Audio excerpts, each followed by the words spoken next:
It's been a year since Putin first launched his ruthless attack on his neighboring country, Ukraine, and despite the large army and the unrelenting barrage of attacks during the initial months of the war, Ukraine is still fighting back and even winning in some cases. However, their unexpected wins and tenacity were soon threatened when Russian President Vladimir Putin announced in September 2022 that he would mobilize fighting-age men.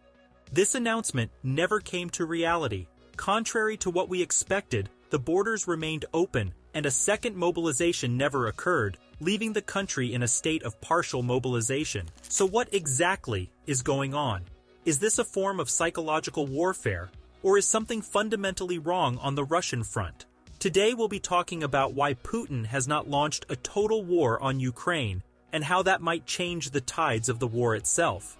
Although its history dates back all the way to 2014, the Russia-Ukraine conflict has continued to terrify the world, especially after it escalated into a full-blown war in 2021.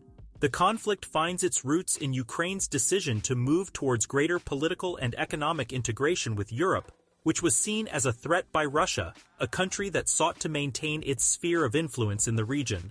Because of this, Russian leaders decided to invade the sovereign state of Ukraine. Things took a much more drastic turn when Russian President Vladimir Putin announced in September 2022 that Russia would be mobilizing fighting-age men and a second wave of attack would be coming soon. This announcement was a clear indication of a significant shift in the conflict in Ukraine and signaled that the situation had escalated beyond a mere special operation. It showed that Russia was actually more heavily involved in the conflict than we had originally thought. The decision came as a worrying one. If it happened, it could have led to a significant increase in the number of troops on the ground, potentially prolonging the conflict and leading to more casualties. It also raised concerns that the conflict could spread beyond Ukraine's borders, leading to further instability in the region. The move marked a significant and decisive turning point in the ongoing conflict, with Russia intensifying its involvement in the fighting and ordinary citizens being mobilized to take up arms alongside their military forces. This new development signaled a major shift in the dynamics of the conflict, as the Ukrainians, who had valiantly fought for their country up until that point, would suddenly be confronted with a fresh influx of soldiers and cutting-edge tactics, with Russia not only deploying its regular troops, but also mobilizing vast reserves of manpower to gain the upper hand. Unsurprisingly, this announcement was met with fear and uncertainty among the Russian people. In contrast to what happened in World Wars I and II, mass mobilization began, and hundreds of thousands of young men fled the country, seeking refuge in neighboring countries such as Belarus and Kazakhstan. This occurred because, despite the large numbers of Russian casualties in Ukraine, not every family was affected. For many middle-class Russians, life continued much as it did before, and the war had not disrupted their daily lives in any significant way. With thousands fleeing, the government was reportedly considering closing the borders to prevent further exodus. But again, this never happened. Instead, the borders remained open, and those who had left were allowed to return without penalty. So, despite the fears and rumors, a second mobilization never occurred. Instead, Russia remained in a state of partial mobilization, as Putin had described it. This meant that the military was partially mobilized, with some units being called up while others remained on standby. Although at first seen as a disadvantage, the partial mobilization allowed Russia to maintain a high level of readiness and preparedness without committing all of its resources to the conflict, which, needless to say, meant potential trouble for the Ukrainian fighters. Besides the obvious trouble for the Ukrainians, the September mobilization, or lack thereof, has shed light on a significant feature of Putin's ongoing war in Ukraine. See, it proved that the Kremlin has taken its often-used maximalist approach, demonstrating its willingness to go to great lengths to achieve its objectives, which, in this case sadly, is to win a war that has already cost innocent lives. Instead of invading just eastern Ukraine, Putin's forces launched a full-scale assault on the entire country, even attempting to take the capital, Kiev.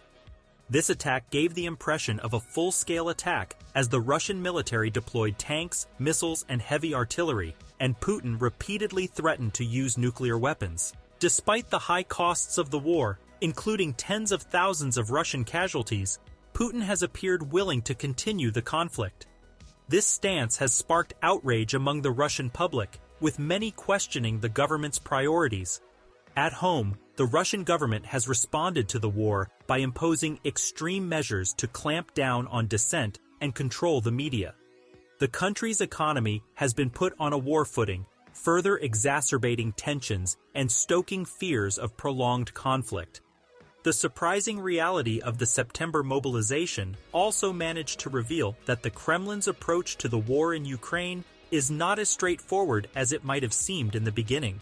At this point, it's clear that despite their initial maximalist approach and actions, the Russian government has shown restraint in some areas, such as not closing its borders and refraining from a second mobilization. The decision not to implement a second mobilization was likely influenced by several factors, with one being the international community's response to the conflict. Many countries have already imposed economic sanctions on Russia to show their resume of Putin's actions. A second mobilization would have further escalated the conflict and increased the risk of further sanctions. This ultimately could hurt the Kremlin beyond what it could handle, and that is a risk it refused to take. Another factor that might have affected the second mobilization was the impact of the first mobilization on the Russian economy. The initial mobilization had a significant impact on the country's workforce, with many young men leaving their jobs and businesses to join the military. As expected, this harmed the economy, with some sectors experiencing labor shortages and reduced productivity. Besides that, it seems that the decision not to implement a second mobilization may have been primarily influenced by the military's assessment of the situation on the ground. This is because, despite the partial mobilization, the conflict in Ukraine had not escalated significantly, and there was no clear indication that a second mobilization was actually necessary. In the end, it was all just a big war bluff to begin with. It is believed that the military leadership might have decided that another mobilization was not necessary at the time, and that they could manage the conflict with the resources already available. So then, regardless of whether there was a second mobilization or not, it is clear that while the conflict in Ukraine remains fluid, the decision not to mobilize further has had a significant impact on the conflict's trajectory, and we may see the result in the coming months. One thing is, however, certain: the long-term implications of Putin's war on the Ukrainian people and the wider region may still be unknown, but the ongoing conflict has left many civilians displaced and struggling to survive, while tensions between Russia and the West continue to escalate.